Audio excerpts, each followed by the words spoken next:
for a little bit about installers and package managers today, because there seem to be some interesting questions that crop up, as in, well, I installed it, I unzipped the file, so it's installed, but why does WarpIn tell me that I don't have something? Or I installed it under WarpIn, why doesn't Yum recognize that, and why am I required to install this package with Yum in the first place? So what's an installer? It's something that puts files somewhere. That's all that an installer is. Todd, can you close that door, please? Thanks. So I mean, in that sense, we've had installers since we were able to copy files from one place to another and not have to run programs off of floppy disks, or as some of us remember, oiled paper tape, or punch cards. You IBM guys always had those punch cards. I was a Litton guy, so we had oiled paper tape on little spools, and a never-ending supply of confetti. So what's a simple installer? Well, I guess copy is a simple installer, but unzip, right? Because it moves something from some type of package somewhere else. Now, typically, today, packages are either going to be zipped into a single directory in the zip file, which doesn't contain a directory at all, or they'll have a subdirectory tree in the zip file, and you can tell Unzip to just junk all that and dump everything in one place anyway. So you have complete flexibility when you unzip something as an installer. That doesn't necessarily mean that that's the wisest thing to do. Because as we all learn with experience, just because you can do something doesn't mean you should do something. A slightly more elaborate installer is a rec script or a bash script. It's designed specifically to install one particular application. It doesn't keep any kind of record of what you're installing, but it gets the job done. Especially if it's a small application, all you want to do is copy the executable file somewhere and then put an icon on someone's desktop.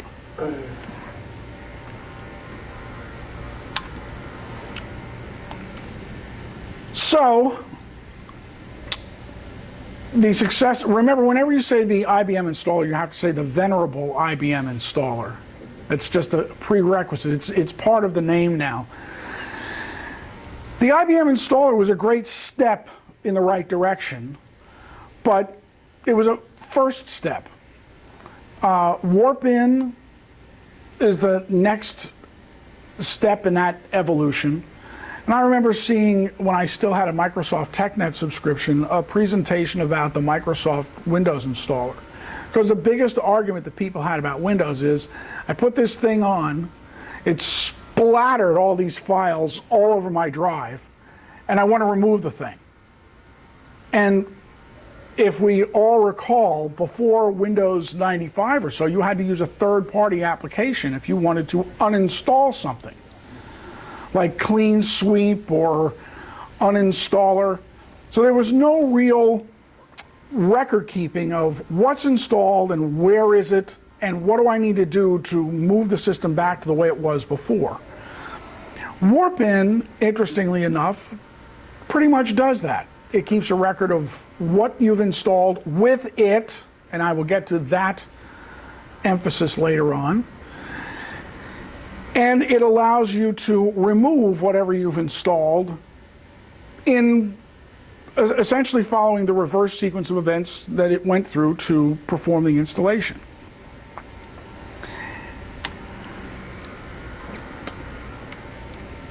So, some basic WarpIn features. So you can, when you create a WarpIn package, when a developer creates a WarpIn package, he can script the WarpIn package to perform a series of operations besides just saying, all right, I want you to put this file in this directory and this file in this directory.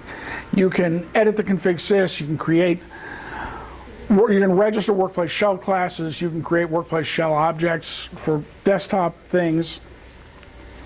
I recently did some stuff for Jan where I updated the installer for really as a proof of concept for DFC to add documentation in different subdirectories in the when it creates the workplace shell objects, so that the information that comes packaged with DFC is more readable.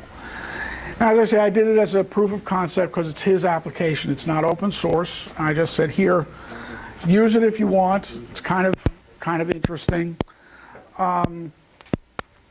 But WarpIn allows you to do stuff like that. You can undo the system changes, as I say. It checks for package dependencies in the sense that whoever packaged the application for WarpIn, tell WarpIn, look, do not install unless you're installing on ECS 2.1 or above.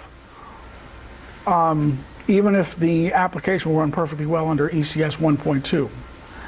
And then you add a little note that says, because Roderick said so. But you can, if you tell it what the prerequisites are, it will check, and you tell it how to find those prerequisites. It's very obedient. It will check that and present to the user, look, you don't have this, you want me to install this to meet the dependency. And you can have it fire up a script at the end of the installation to do some other things. It's got Rec support built into it, which of course is a very nifty scripting language for OS/2, since it's so tightly integrated with the operating system. And again, it maintains a database of the installed applications, which is important. When you fire up WarpIn by itself, instead of just to install something, it gives you a list of what it's installed. And you can go down through that list and say, you know, something's not working quite right. And you can right-click on that application and say, verify this package. Maybe you got a broken file.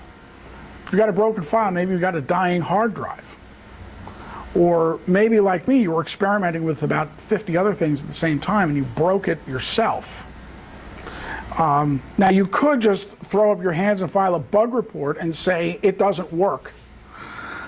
Or you could at least do some rudimentary checking with WarpIn and say verify that this package, that these files are the sizes and timestamps that they're supposed to be as they came out of the package. WarpIn allows you to do that. It records that in its database? Yeah, it does. It does. It's actually, it's very good in that regard. I mean, when WarpIn first came out, it was extremely powerful. There really wasn't anything. I mean, on Linux, we've had RPM for a long time, the Red Hat Package Manager. And it does a pretty good job of maintaining a database, but other than that on Linux, I knew of nothing on any other platform that was as comprehensive as the information that WarpIn maintains. So really, what's a package manager? We were talking about installers before. Now we're talking about package managers. Because WarpIn is not really a package manager. We sometimes think of it that way, but it's really an installer. A package manager is, as defined here, and I'm not going to read the definition. Everyone can read that. It's such a lovely voice, though. The idea about a package manager is supposed to keep you from doing stupid things. Even when you really need to do them, which can be very frustrating. Even when it thinks you're doing a stupid thing and you know that it's the stupid one. But that's its job. There's the standard package manager, the granddaddy of package managers. And there was something before RPM. I don't know the history of RPM before that. I don't know what was on Unix before RPM came about. But it's... Again, the prerequisites are listed in the package to be installed, just like with WarpIn. and it will check for existing versions of a package, upgrade and downgrade, and then it will perform the installation of the removal for you.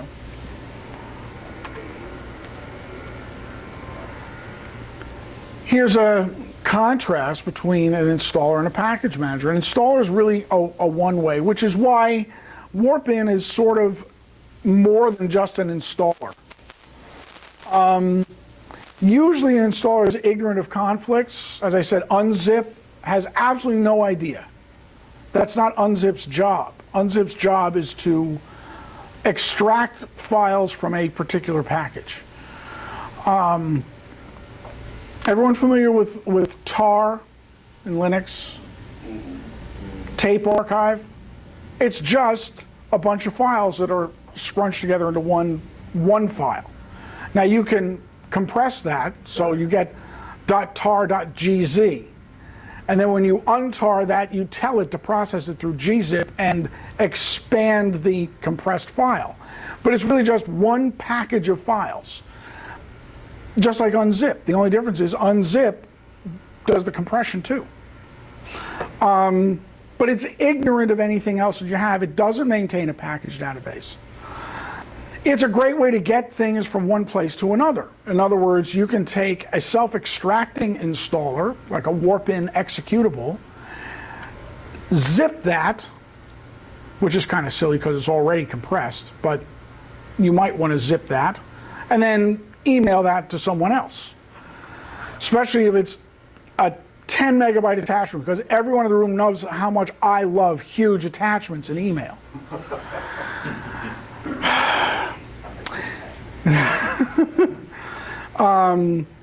A package manager is two-way. Its job is to be two-way. If it's not two-way, if it can't install or remove, it's not much of a manager. As a result, it's aware of conflicts and prerequisites. I shouldn't say as a result. It understands that you have another package installed in your system that's going to conflict with this package. And of course, it maintains a database of applications installed by the package manager, by a single package manager. Now, interesting differences between WarpIn and RPM. RPM is not directly scriptable. It doesn't have Rex support built into it, or any other scripting support built into it. WarpIn is interesting because WarpIn can say, you can feed WarpIn one WarpIn archive, and that WarpIn archive can then call other WarpIn archives to be installed at the same time. So if you're installing a GenMac driver from the distribution package, not the way it's packaged for ECS, but from the actual NetLab site, it will say, all right, I've installed the base driver. What, you want me to install this particular driver for this card? I need the base. I've got the base package in the same directory. I'll do both of them at once for you. RPM doesn't really do that. Other than prerequisites, RPM doesn't necessarily know. If I've got 5 RPMs in one directory and I tell RPM to install one of them, it doesn't know to go ahead and install the rest. Like when you're installing Linux and you pick a lot of stuff, and you say okay, then it says, oh, you've got 5,000 dependencies you missed. Package dependency hell. Then when you tell it, okay, install those dependencies, it says, oh, but the version of this that you just selected conflicts with the version that's required for this package that you have. So you can't install that. Okay, don't install that. Then it tells you that what you wanted to install in the first place won't install because the dependencies are broken. Start over, exactly. WarpIn uses a binary OS2 style INI package database, and RPM uses a Berkeley DB package database. Why is that interesting? Well, it's interesting because RPM cannot read WarpIn's package database, and WarpIn can't read RPM's package database. Packaging for WarpIn, if you have someone working on a cross-platform application, who is happy to do packaging in RPM, he may not be familiar with packaging for WarpIn. It is unique in the universe. RPM is much more widely known because it's used on many different Linux flavors. WarpIn comes with ECS now.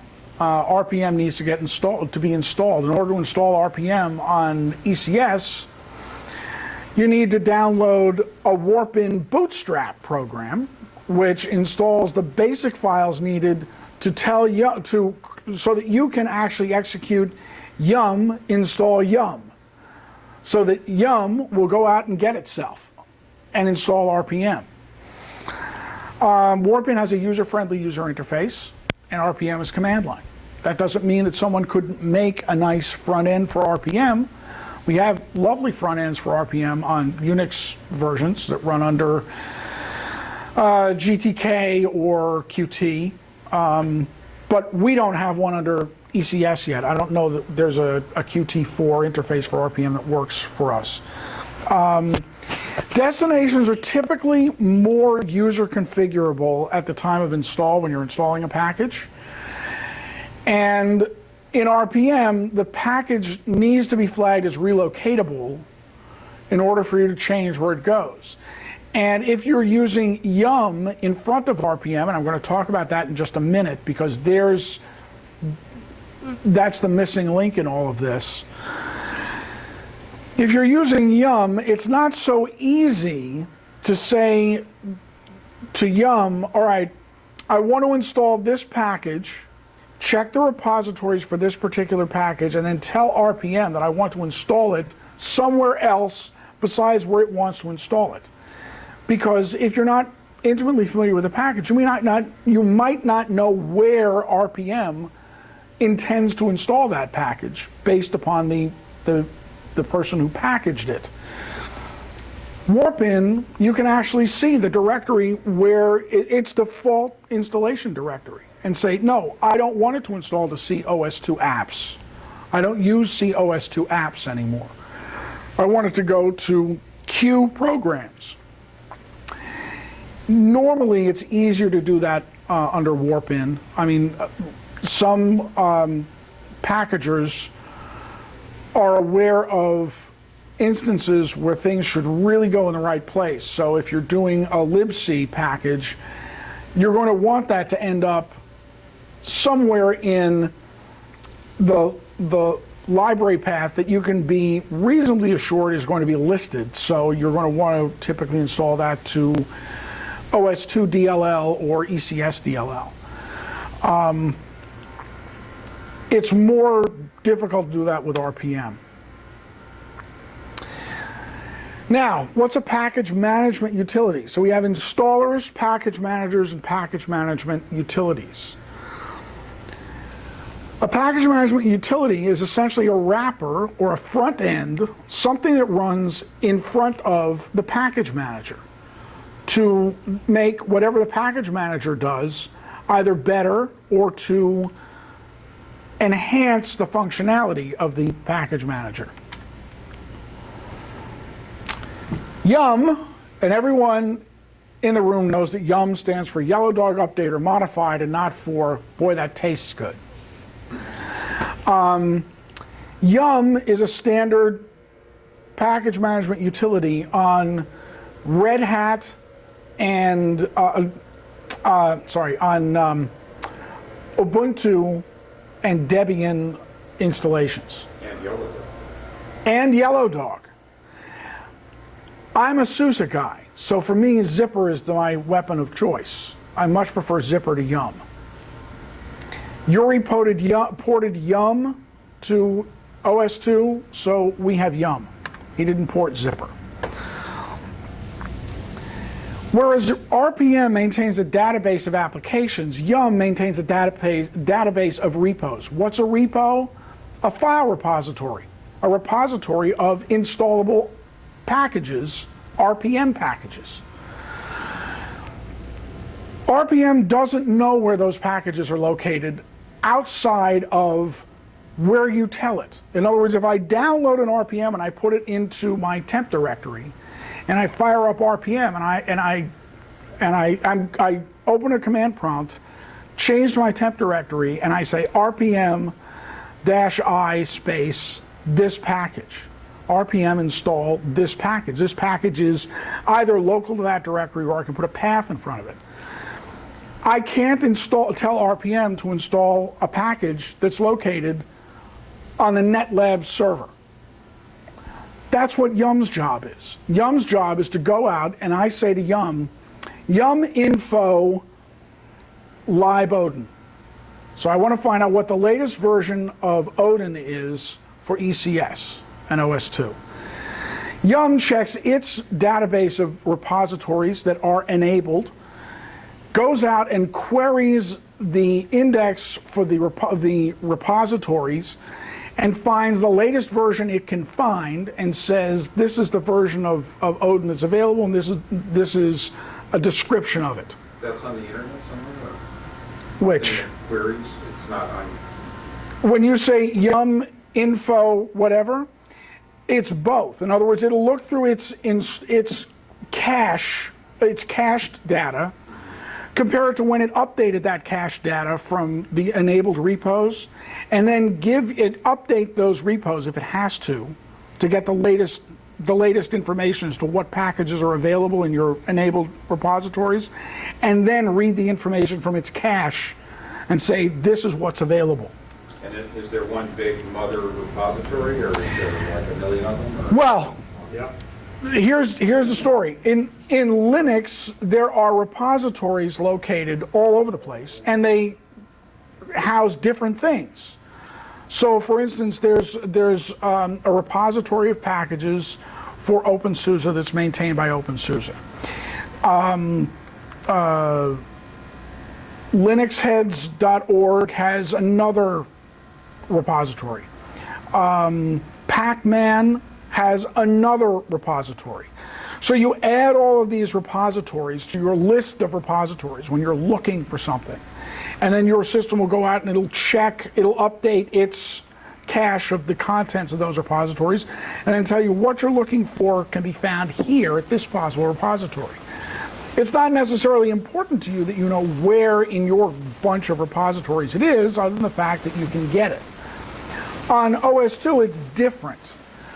NetLabs is the main repository, and the only thing that we have there are open source packages that have been ported to OS2 and ECS. And I maintain a mirror of the NetLabs repositories on my server. There are two NetLabs repositories, stable, or release, I should say, and experimental. And I maintain mirrors of those. I mirror them every 12 hours. Because of the way I have to mirror them, I would like to update my mirrors more often, but because of the way I have to go about mirroring them to keep the timestamps in sync, it's a little more resource intensive, so I only update it every 12 hours. Luckily, they don't change all that often. RPM does all the package installation and removal. Yum doesn't install anything. Yum just, if I say Yum install lib Odin, Yum says RPM go install Odin. Or it will say, okay, wait a minute, let me fetch that, put it in RPM's cache of packages, and then say, RPM, I just downloaded this, install it. So it sits in front of Yum, in front of RPM. RPM does all the heavy lifting. RPM can query the details of your packages. In other words, RPM space -QA will give you a listing of all the packages that you have installed in your system. Yum will give you information. Let's say, I don't know the name of that package that I need to install. I know it's got Odin in the name. So I should be able to, and I say should for a reason, be able to say Yum info /* Odin. Okay, star, which means give me information on every package that contains the string ODIN in it somewhere. And then I can determine whether I've got the right ones, because sometimes you have multiple packages that have similar names. Sometimes it's a package that provides a front end to something else, so it's got the something else's name in it, but then it'll say -Qt4. So now I know it's a Qt4 package that's related to the other thing. Yum will give me that. RPM essentially will give me a list of all the packages, but won't give me all those details. I can query details in RPM on one package at a time. So Yum handles those wildcards a little bit better. So here's a simple example. Here's Unzip, right? So I downloaded Association Editor 212, and I wanted to extract it to install it. So I created a directory for it, or actually no, it had ASOEdit in the package, right? So I changed that to the root of the directory, and it created the ASOEdit directory, and all my files are located in there. So it's installed, right? All I need to do is browse to that directory and double click on ASOEdit exe, and Association Editor will start. It's not very pretty, but it gets the job done. It's a small utility. I mean, we could spend more time packaging it up into WarpIn to make it easier to install than we spent maintaining the application. eCalc installs with a Rex installer. So you unzip the eCalc package, and eCalc comes from, I grabbed eCalc, I think, from Hobbs or something like that. And install is a Rex file, install.cmd, and there it is. It created a workplace shell object for the application. Didn't really do anything fancy. It just creates a workplace shell object based upon the location of the executable itself. So it doesn't move any files around in this case. It's just doing one thing. Here we have WarpIn. This patch here is actually my desktop behind there. I didn't click it out. I should have gotten out the GIMP and filled that in. I didn't do that. I could have, I should have at least gotten some grass and filled it in. So as you can see here, installing bootable, right? So I started the installation for bootable. The install path is preset for me, but it's not grayed out, so I could change that to install it wherever I wanted to install it. And I've got a nice little listing of available drives where I can install the package. I know that that's the size of the package itself. Not enough room for it. Can WarpIn be told to require that it be put in a particular location? It can be, yes. There's a flag in the package for that. I mean, again, the idea is you want to keep someone from doing something so egregious that the thing isn't going to work. If you're installing a package of library files, you need to be reasonably assured that they're going into an expected place, and you've got some good idea that the directory where they're going is going to be listed somewhere in LibPath. So I think I did the last package for the WarpIn install for the libc 065 DLLs, and I just followed along what was there before. They install, I think, in the WarpIn to ECS DLL. That doesn't mean that OS2 DLL isn't as workable as ECS DLL, but one place or the other. If I install them to CVAR temp, I doubt that that's going to be in the library path, so it's not really going to do us any good. And then I would have to go ahead and go one step further and ensure that directory, wherever you chose to install it is added to the library path. And then you end up with, potentially with a library path that's not long. So some things you're going to want to lock down as a packager, right? Check version, say you're installing WarpIn on OS2, and you put libraries on OS2. You can do that, yeah. You can do that. That's maybe not a good idea. Or you can check for that ECS version so that you ensure that whoever's installing it has updated his support so that he's entitled to install what you're trying to install. Dropping stuff in OS2 DLL is... It works. Well, It works. But is that a great idea to do that? Here's the issue. You always have the issue of possible duplication.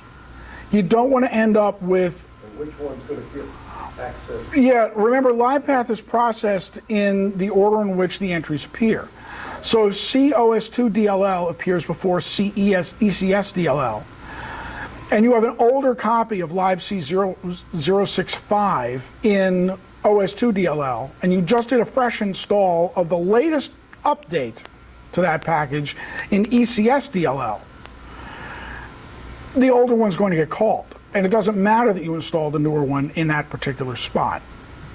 This is particularly problematic when we have multiple ways of installing various things, such as Odin, such as the libc packages, where you could just unzip the thing. You could just download the one library file. If you're having problems with something, for instance, recently Paul Smedley updated his Apache and PHP builds. He compiled them under GCC 473. And I had one issue that cropped up. And he said, well, it probably wouldn't hurt if you had a copy of GCC 473.dll. And he said, easy enough, here it is. And he sent me a zip of that DLL. Well, I got a note somewhere where I put the thing, because at some point in the future, I'm liable to download a package that installs it and install it somewhere else. And the two versions are likely not going to be the same date of compilation. Maybe the other one's going to have some fixes in it. So, whereas it's great to be able to install these things wherever you want to do them, sometimes we look at things differently from one day to the next. And, one day maybe OS2 DLL is a great idea. And the next day it's like, well, I don't want to put anything in there. Why do I want to do that? And then I forget that I have anything in OS2 DLL until a problem crops up. And then I'll send my accept queue report to Steve Levine, and Steve will say to me, what the devil do you have on that machine? How broken is that system? Now, will WarpIn give you any help with that? Like, it will say, oh, you're going to drop this here, or there's another one that's going to include it? Yes, it will give you minimal help. But WarpIn cannot be aware of whatever you've installed using a different installer. Depending on how much Rex code you want to run. In other words, if you've installed a package with WarpIn that includes a DLL or some prerequisite for what you're installing now, it may be that install path is then grayed out, because it says, if you find this in this directory, lock this installation to the same directory. So then the install path is grayed out because it already knows that that's already installed. So if I do a base install of OpenOffice, and then later on I want to install something else for OpenOffice, it's going to know that I already installed OpenOffice to J programs 000, and it's going to gray out that field and say you've got to install this to J programs 000. But if I grab a development snapshot of Yuri's for OpenOffice and I unzip that to JDevel OpenOffice 3.4, WarpIn is going to have absolutely no idea that that's there. None. Well, say I want to install something to ECS DLL, and ECS DLL doesn't exist because it's in Book 4. Would I have to write some rec script to then install it in OS2 DLL, or is... Well, what you would need to do is two things, right? You're going to either allow your package to prompt to create the directory if it doesn't exist. So you may end up being the first one to create ECS DLL on a Warp 4 machine. Or you can put some logic in your installer that says if the system build level is OS2 Warp 4, then the default installation path is COS2 DLL instead. It's up to you as the package manager to do that. So, as the package creator to do that. It's easily done. It's easily done, yeah. Here's an RPM installation, the Qt4 developers kit. The RPM, like most Linux commands, you don't need to put a dash before each option. So -iv is not an option, it's -i and -v. So it's install with verbosity. Not intravenously. And there you go, preparing packages for the installation, and there's the package. Otherwise, RPM would just return me to a prompt unless it ran into an error or something. Now, it could run into an error. I mean, I could be missing dependencies, then RPM would barf at me and say, can't install this missing dependency. And that package dependency hell from Linux is really annoyable, annoying, I should say. I've got some binary utility package that requires some version of something that's like 3 minor revisions out of date because of what I have to have installed for something else, and the something else doesn't seem to believe that the newer version is valid for it, and Yum constantly throws me RPM's complaint about that. I've worked around it before by manually installing the package, or telling RPM, force, ignore dependencies. I don't care, just do it. There's Yum info, and that's the amount of information that Yum will fetch. Notice that it, well, this isn't telling me in which repository this is located. Oh, this is installed, so it's not in a repository. Notice it would tell me if it was in a repository not installed, but this is already installed on my system because I just did it in the previous slide. The version, the architecture, i386, not that I'm installing it on a 386 machine. And it gives me a little information about the package. It doesn't tell you where it put it. It doesn't tell me where it put it. Correct. I mean, That's a need to know basis. it's, you have a couple of different ways to find that. What you can, well, Qt4 is a development kit, and I didn't tell it to list the contents of the package, which would tell me all the various files. And if I wanted to find out where it went, then I could always, dir, blah, blah, blah. All right, so I want to know what is going to provide my Qt4 runtime libraries. So I tell it, Yum what provides */Qt4. And it found the Qt4 runtimes in my mirror of the NetLabs release repository, and it tells me what file names it's matched.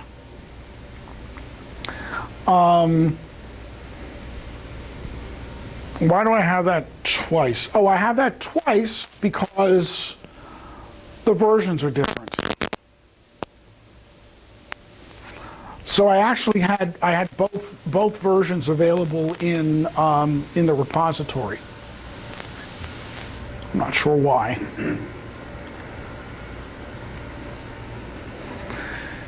Now I can update a bunch of packages by just telling it Yum update. So any package that has been updated by Yum,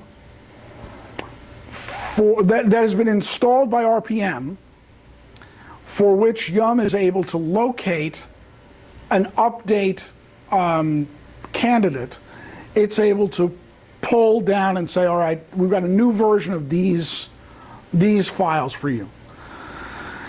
So this is part one of this, right? So here are all the dependencies. Yes? What would it do in that example you had on the previous slide where you have 2 installed? What happens there? Oh, I don't have these 2 installed. Oh, They're just in the repository. These are just in the repository. I have both of these versions available. gotcha.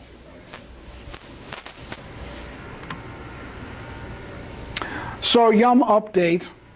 So I tell Yum to go out. Anything that RPM has installed, I want you to go out and find an update for me. Now notice something interesting here. Package zip, right? How many copies of zip do I have in my system all over the place, right? I recently built Unzip 6.10 beta. And I had some issues with my build and whatnot. And for the life of me, I don't know where I installed it after I built it. Every time I run Unzip, 6.0 comes up, so I don't know what I did with it. It's there on my system somewhere, but I never packaged it for RPM. I just built it. I mean, there were 2 programs, Which and Check DLL 32. Right. That would help you in those situations, so we go out and find it for you. Yeah, I need to actually sit down and do that. I haven't taken the time to do it because every time I've thought about it, I've been in a rush to go just extract something. So this is the rest of that page. This is, in other words, this is one continuous stream of consciousness from Yum, right? Yum update, and it tells me this, and then it tells me, oh, sorry, this. So here's the package. For us, the archive is always going to be i3.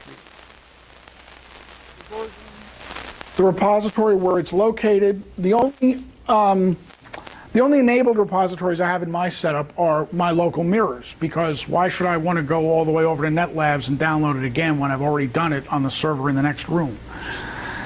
And the size of each package. So I've got 3 packages to install, 10 packages to upgrade. The 3 packages to install are prerequisites.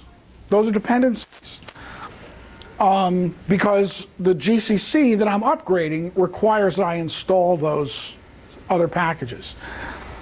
So total download size is 52 megs. Is it okay? Yes. As it turned out, I got thrown that error about my oddball dependency, and it's with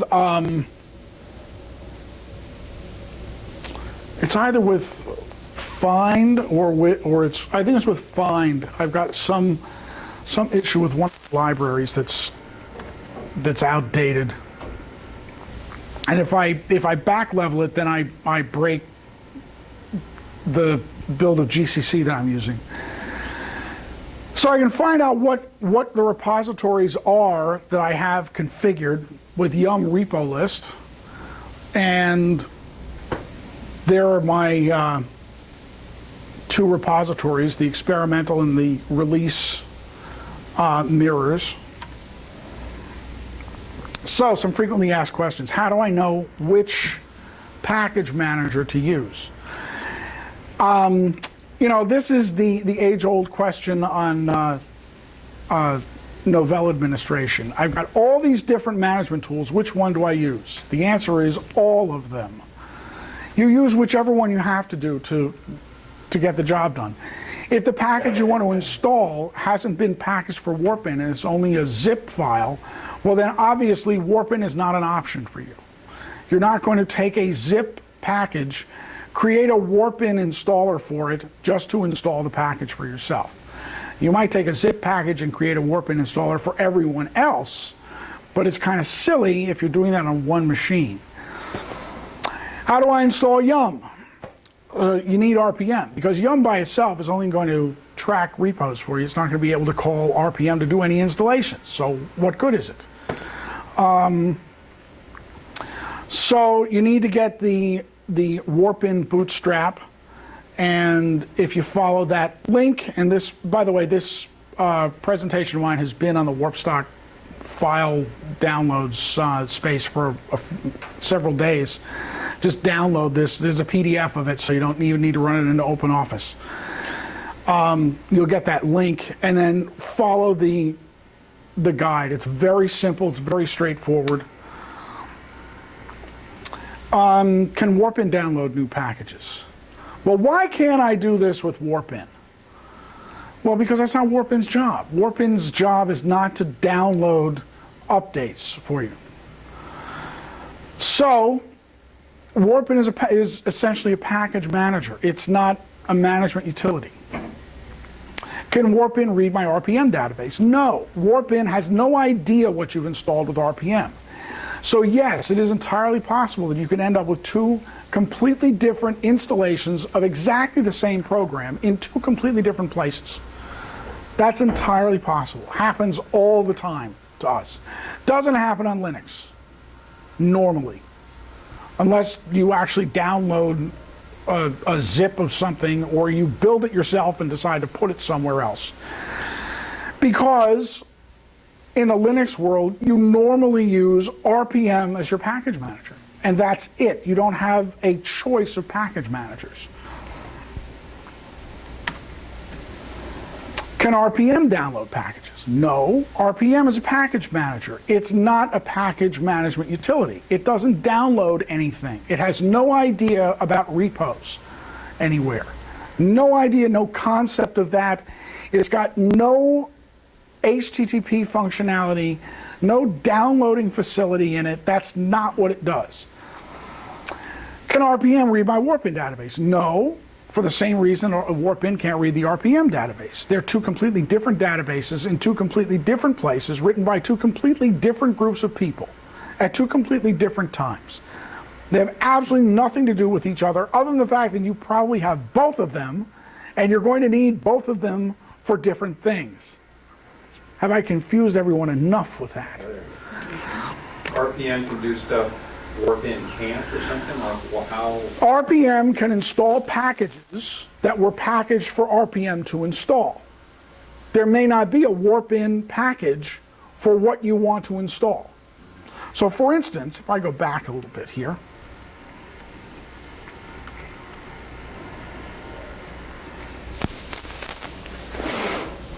I needed to update GCC because I was building some Linux stuff. That's not available in a WarpIn package. It doesn't exist. So I have a couple of choices. I can download the sources for GCC and compile it myself. Fat chance of that ever happening. I can hit Paul Smedley up for a zip file of his build of GCC, and he'll send me his zip file of GCC. Or I can say to Yum, go out and grab the latest GCC and tell RPM to install it for me. There's no such thing as a WarpIn package of GCC. Doesn't exist. No one has made a WarpIn package, as far as I know, of a modern version of GCC. But it is under RPM now? Right. It used to be the only option was zip, right? It used to be the only option was zip. Then Yuri Dario decided that he would take on the task of developing, of porting the package manager over to OS2. It makes distributing ported Linux applications easier for those people who are porting Linux applications. Like anything else, if you think in a certain language, it's easier to write in that language. If you write bash scripts all the time, it's easier to think in bash when you want to get something scripted on a command line than it is to think in Rex. If you think in Perl all the time and you need to do some string manipulations, it's easier to do it in Perl than it is in Rex. However, if you're an old IBM guy and you know Rex like the back of your hand, and someone says, can you do this for me in PHP? It's like, in what? Why would I do that? Why would I do that? So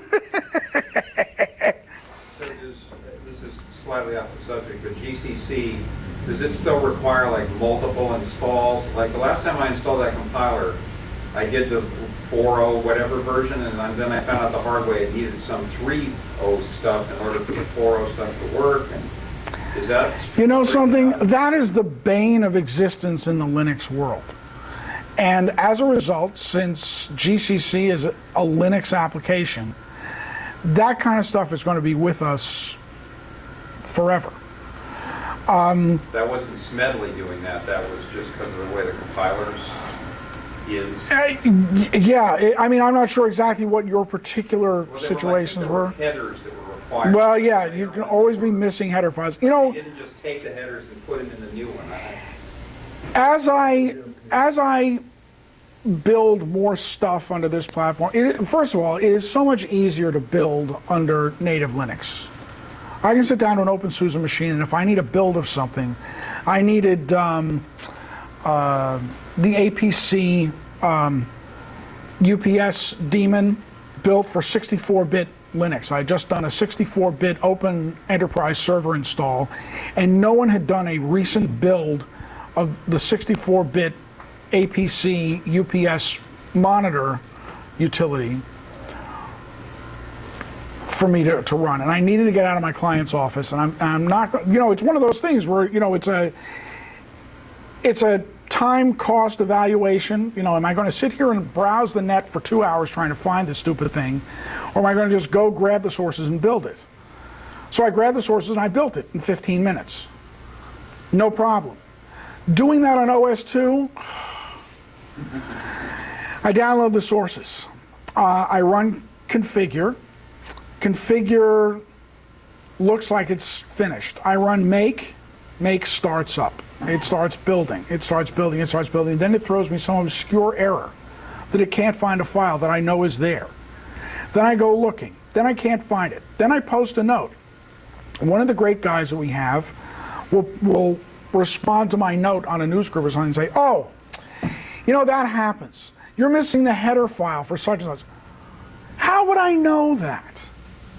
How in God's name would I know that, oh, that's part of the TCP header file? That's why it says that it can't find this file that has to do with some USB port. What? That's the reason why we make big bucks. There you go. There you go. It's also the reason why most of my porting efforts are for small things. You know, Unzip. I just thought it might be fun to do Unzip 610. Then, of course, Yuri told me he already did it. Banging my head against a whole Sunday afternoon shot, and Yuri sends me a note on Monday and says, oh, I already built it. Why didn't you ask? But that kind of stuff, you're just going to bump into because we're not running the platform for which it was originally intended. And there are going to be things like that. There are other things that we're missing. Anything that is IPv6 aware doesn't work for OS2 because our stack is not IPv6 aware. So somehow you're going to have to stub around that stuff. Any call in the source code that calls for, you know, look to see if there's an IPv6 address. Well, on OS2, that's going to be a mess. On Linux, Linux is going to say, I don't have IPv6 enabled. OS2 is going to say, IPv what? What do you want? Man, and stop dead. So you have to stop it from asking the question in the first place. And that's the tedium of the porting process, is knowing what needs to get stubbed around and whatnot. I mean, I recently was working on something, I don't remember what it was now, and I was just amazed at how much stuff, I don't remember, it may have been Paul who suggested to me, just comment all that stuff out, you don't need it. And I said, it's like 150 lines. Nah, don't worry about it. Don't worry about it. Really? Like none of that? No, don't worry about it. You're okay. You're good. You're good. Go for it. That, of course, is the fun. You know, like Steve Levine says to me when I'll kid him about analyzing trap dumps, and he says, some people do crossword puzzles. You know? So, yeah, if I'm going to blow a Sunday afternoon in front of the TV, I might as well blow a Sunday afternoon in front of the monitor trying to build something. Am I coming up to time? You got 5 minutes before you have to do a Skype. Excellent. Okay, so I'm actually down at the end of my my facts here. Can Yum download packages? Yes, that's what it does.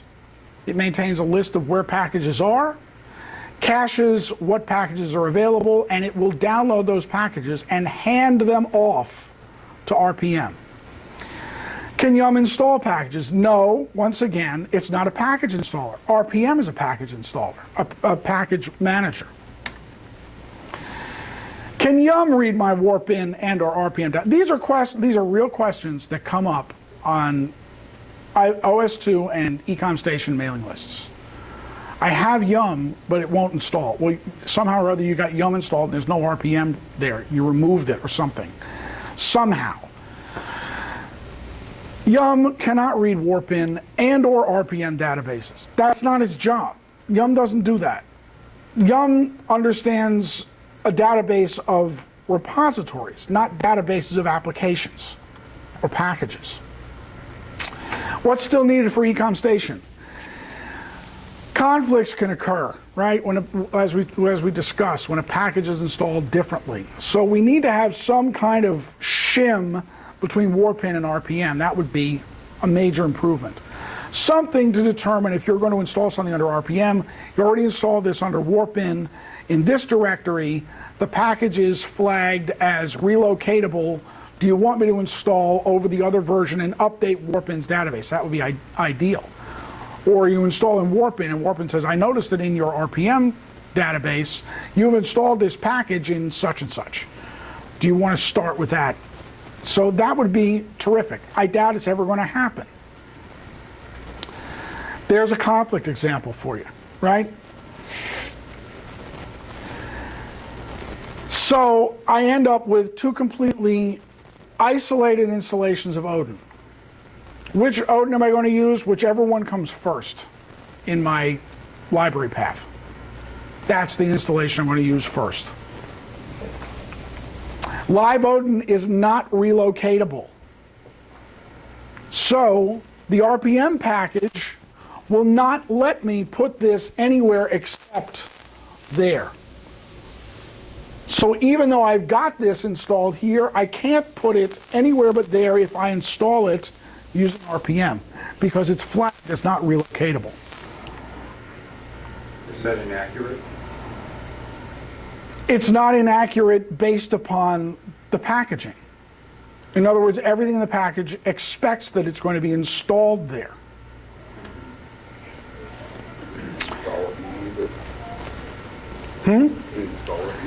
Well, you can install it and move it, that's true, but then what happens is the next time you go to do an install, you're going to end up with two installations.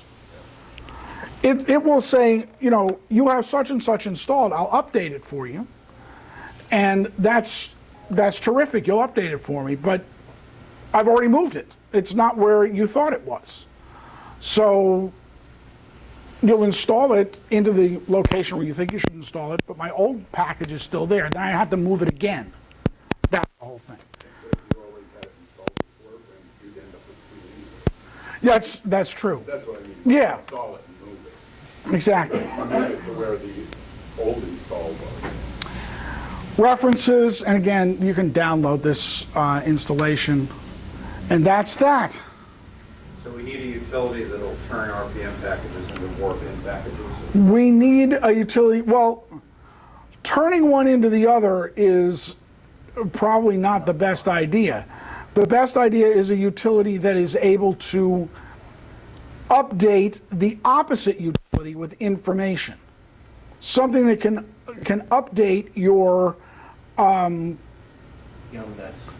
yes, update, well, not your Yum database, your RPM database with WarpIn's database, and vice versa. Data files. Some type of a shim between the two of them. That's really what's needed. That either program can call. Right, exactly.